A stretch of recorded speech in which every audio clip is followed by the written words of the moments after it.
Fshati Lazarat, i vendosur në rrëz të malit të gjerë dhe vetëm 4 kilometër larg qytetit të Gjirokastrës, ka një klimë tipike mesdhetare që favorizon bujqësinë dhe blegtorinë. Në Lazarat mund të gjesh disa tradita dhe kultura të lashta. Spikat toleranca fetare. Ndërkaq, fshati Lazarat është përfshirë në listën e 100 fshatrave turistik të Shqipërisë. Vitet e fundit kanë gjallur interesin e shumë vizitorëve, vendas dhe të huaj.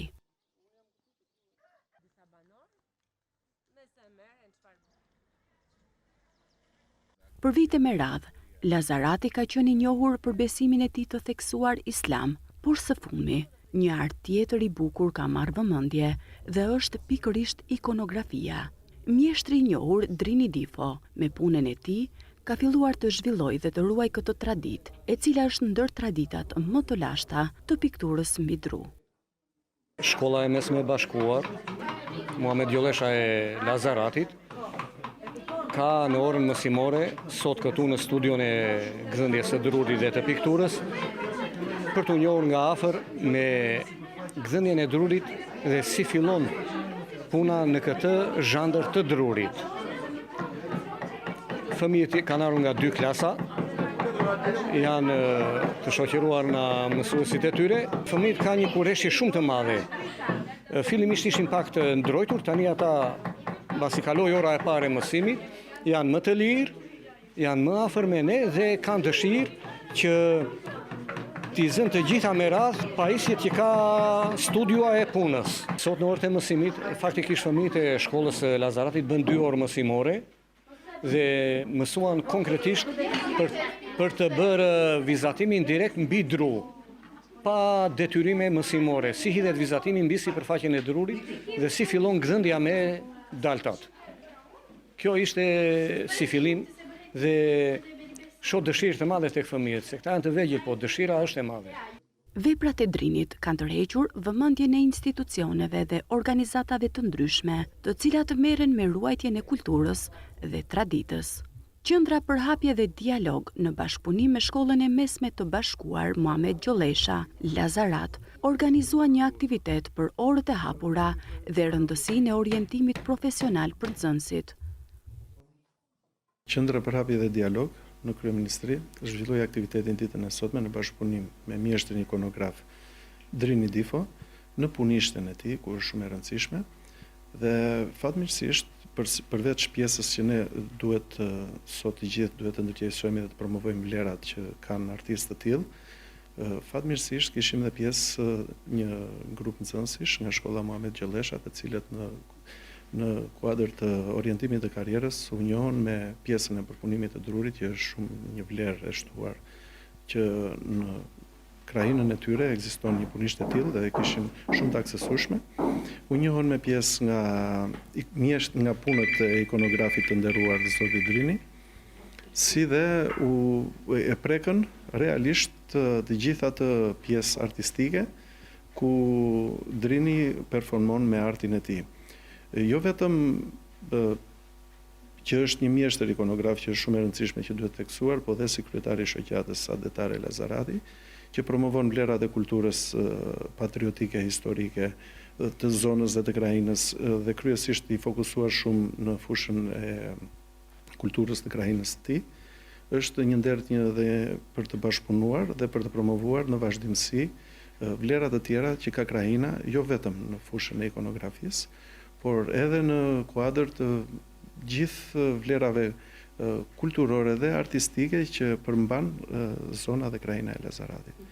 Është një nder shumë i madh të bashkëpunosh me njerëz si Drini që e duan artin, e dashurojnë artin dhe është një vlerë e shtuar për gjithë komunitetin e Lazaratit, sepse është një person i cili ka dëshirë shumë të madhe që të promovojë vërtet realisht kulturën e vendit të tij. Ne kemi menduar që në këtë kuadër të gjithë këtë aktivitet që ne zhvilluam sot, i cili rezultoi shumë pozitiv, kemi menduar në bashkëpunim së bashku me Drinin që ta shtrim edhe në shkolla të tjera.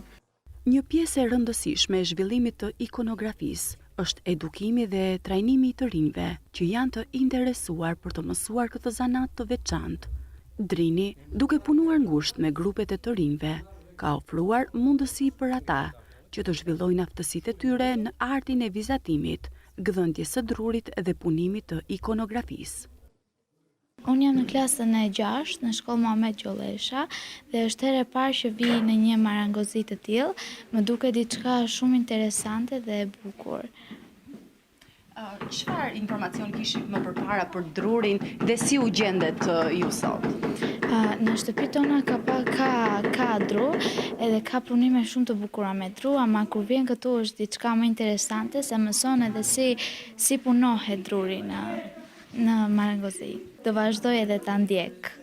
Është diçka që më bën të ndihem shumë më ndryshe. Sot ne mësuam se si vizatohet edhe se si gdhëndet druri, pra është diçka shumë speciale. Ishte proces i vështirë? Jo, nuk ishte shumë i vështirë, se në qoftë se ti diçka e bën me pasion, asgjë nuk është e vështirë. Është një punë shumë e bukur të bësh këto gdhëndje të tilla. Është e pak punë e vështirë, sa të ti marrësh pak dorën, por është shumë e lezetshme, është e bukur.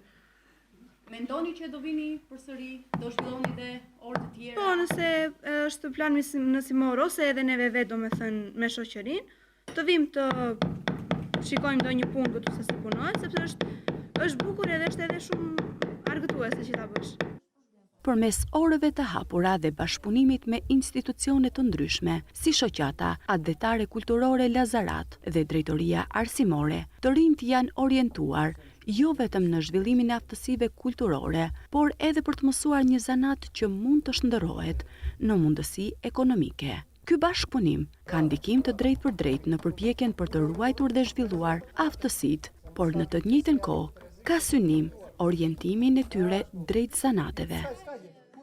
Ne zhvillojmë në kuadër të këshillimit të karrierës aktivitete me nxënës të gjitha niveleve, pra duke qenë se ne jemi shkollë e mesme e bashkuar që nga klasa e 6 dhe në klasën e 12, por sot aktiviteti ishte menduar për nxënës të klasave nga e 6 tek e 9. Ka interes sepse në radhë të parë, para se ta njohin një proces, fëmijët duke sikur nuk e kanë fare kureshtjen. Problemi është që kur shohin diçka, pastaj ju rritet kureshtja për të parë gjëra të tjera. Ne këtë po mundohemi të ndezim atë shkëndijën që ata të fillojnë të mendojnë seriozisht për tregun e punës, të mendojnë seriozisht për diçka që do bëjmë për të nesërmen, jo thjesht të fokusohen te disa gjëra që realisht nuk do të shërbejnë. Të gjithë në përshpira tona kemi punime druri ose edhe piktura të bukura, janë gjëra që fëmijët i kanë parë dhe nuk e kuptojnë sa afër e kanë personin i cili po i bën këto gjëra. Domethënë, duke sikur kanë ardhur nga një planet tjetër, në fakt është një bashkëtar i tyre me duart të arta që bën punime kaq të bukura dhe që ata sot provojnë vetëm me duart e tyre se si mund t'i bënin. Dhe të mendosh që në fakt në zonat tona punimet e dorës nuk janë të pakta, sepse gratë historikisht kanë punuar punime dore, po flasim jo të drurit sigurisht janë punuar, por jo nga gratë, përgjithsisht nga meshkujt, po të dorës punime të tjera artizanale, të gjitha. Vazhdojnë t'i punojnë domethënë. Profesione të tilla të drugdhëndjes kërkohen brenda vendit, por edhe jashtë. Shumë jashtë, mendoj se po edhe brenda vendit pse jo. Po fundit ne vetë si qytet Gjirokastra është qytet turistik. Edhe ku ka më mirë se sa ne të promovojmë vlera të tilla, edhe t'japim më shumë vlera asaj që bëjmë. Ikonografia është një lloj arti që kërkon mjeshtëri të lartë dhe përkushtim, duke filluar nga përzgjedhja e drurit, bojës dhe materialeve të tjera të nevojshme. Veprat e artit të realizuara nga Drini përmbushin kërkesat e klientëve brenda dhe jashtë vendit. Minimalisht një fëmijë që të arrijë të shikojë një ikonë do të paktën 30 kurs ose shkollë, të paktën minimalisht. Dhe ta ketë me zell ikonën në stilin bizantin që është kryesisht në rafshin ballkanik, sepse është e vështirë të arrish ikonën ashtu siç e kërkon koha dhe objektet e kultit në vitet tona. Ka interes për ikonografi, unë shpesh ndeshe me fëmijë të moshave të ndryshme që më pyesin se si hariet kjo piktur kaq e pastër, kaq e lëmuar dhe kaq e dashur në shikim, me ngjyra të ngrohta që janë specifike në fakt për artin bizantin. Kërkesat faktikisht vijnë nga Korfuzi, nga Janina, nga Larisa dhe nga Athina pak. Bëhet fjalë për një punë minimalisht 25 vjeçare, që po aplikohet ky stil bizantin këtu tek studio dhe interesi është stoik. Këto eksperienca janë mjaft interesante dhe të vyera, siç theksojnë nxënësit, duke i ndihmuar të kuptojnë më mirë profesionet dhe pasionet e tyre. Ishte orë shumë e bukur, më pëlqeu. Të gjithë ishim shumë të gëzuar. Unë kam qenë e vogël dhe edhe tani pikturoj. Kam shumë piktura. Zakonisht dua të pikturoj thjesht me penela. Unë jam mësuese e këshillimit të karrierës për nxënësit, për disa shkolla, jo vetëm për shkollën Muhamet Gjollesha. Edhe sigurisht që përveç se në punishte të tilla, ne mundohemi të orientojmë nxënësit që të marrin vendime të arsyetuara për të ardhmen. Dhe që të marrësh vendime të arsyetuara do të thotë që të kesh informacionin e nevojshëm radh parë. Dhe informacioni më i mirë është ai që preket, se sa ai që thuhet gojarisht dhe që humbet. Kështu që detyrimisht ne kemi çuar dhe në fabrika dhe fëmijët kanë atë idenë që në fabrikë për shembull është vetëm punëtori, jo, në fabrikë është edhe kimisti, në fabrikë është edhe ekonomisti, në fabrika disa lloj profesionesh që ushtrohen.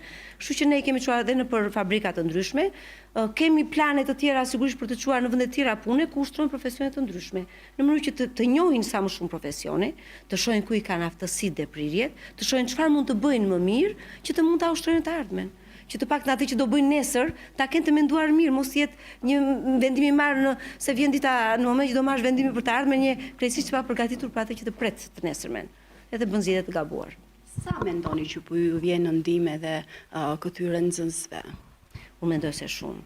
Biles këshillimi i karrierës duhet të le të themi të kishte një mësues, do të thosha unë për çdo shkollë, sepse kanë shumë nevojë të orientohen. Se si të marrin vendime për të nesërmen dhe të marrin vendime të bazuara edhe në përvoja jetësore si kjo e sotshmja. Se fëmijët duke qenë se nuk e njohin tamam botën e punës, realisht botën e punës, të gjithë mendojnë të bëjnë një shkollë të lartë, e cila dhe unë i them shpesh do marrim një diplomë apo do marrim një profesion i cili do të na shërbejë dhe në fund të ditës, ishte edhe ajo që tha zotëria që parë, sa më vlen kjo edhe për ekonominë time, se duhet menduar edhe ekonomia në fund të fundit e ardhmja është edhe ekonomi familjare. Kështu që akoma i kanë mendime tek universiteti, po ndryshojnë me kalimin e kohës, po orientohen drejt profesionalëve, po orientohen drejt profesioneve, drejt profesioneve biles që mund t'i bëjnë edhe që edhe mund të sigurojnë jetën e tyre. Mjeshtri i ikonografisë Drini Difo thekson se mes këtyre nxënësve spikasin talente, gjë e cila e mbush me shpresë se kjo traditë do të vazhdojë. Ka fëmijë shumë të talentuar, të përsosur për moshën që kanë, sepse unë i kalova në provë një pjesë të tyre duke i krijuar mundësinë për të bërë vizatim me dorë të lirë, dhe pastaj u shpjegova se si fillohet të bëhet një gëzëndje druri me bazë vizatimin me laps. Këta kanë një kurreshtje të paimagjinueshme, kuptohet që ky është një profesion shumë kompleks, po fëmijët tani filluan të shohin sipërfaqen e drurit në realitet dhe fillimin e vizatimit me dorë të lirë. Fëmijët janë të vegjël dhe që të harish të punosh për traditën duhet të mbahet nën kontroll vijueshmëria e orëve artistike në shkollë. Orë që kanë të bëjnë me profesionet në zgjedhje nga vetë fëmijët. Se vura re këtu tani që shprehin dëshirën që unë dua të bëj këtë, thot njëri, unë dua të bëj këtë, thot tjetri. Pa vlerën e trevës sonë, nxënësit e sotëm nuk do kenë mundësi të bëjnë shpjegime, po themi mbas 10 vjetësh. Shpjegime për drurin, për artin dhe për kompleksitetin në lidhje me komunitetin. Nuk diskutohet fare, mbështetja këtu është e pakurthyer, sidomos për të gjithë të rinj që janë nga Lazarati dhe nga pikpamja kulturore teknike. Kryesia e shoqatës kulturore Adletare Lazarati po punon pa pushim për të ngritur dhe për t'i dhënë avantazh vlerave kulturore që faktikisht janë pak të zbehta në pamjen e tyre për momentin. Shoqata kulturore Adletare Lazarati punon në të gjitha moshat për të arritur që të krijohet pikpamja e re. Nisma të tilla jo vetëm që nxisin moshat e reja drejt zanateve, por gjithashtu i orienton ata drejt profesioneve që kërkon tregu. Në këtë mënyrë, jo vetëm që ruhet pjesa e rëndësishme e trashëgimisë kulturore, por gjithashtu krijon mundësi për të rinjt për të mësuar një zanat dhe për t'u angazhuar në zhvillimin e aftësive të tyre profesionale, por edhe në zhvillimin e ekonomisë lokale.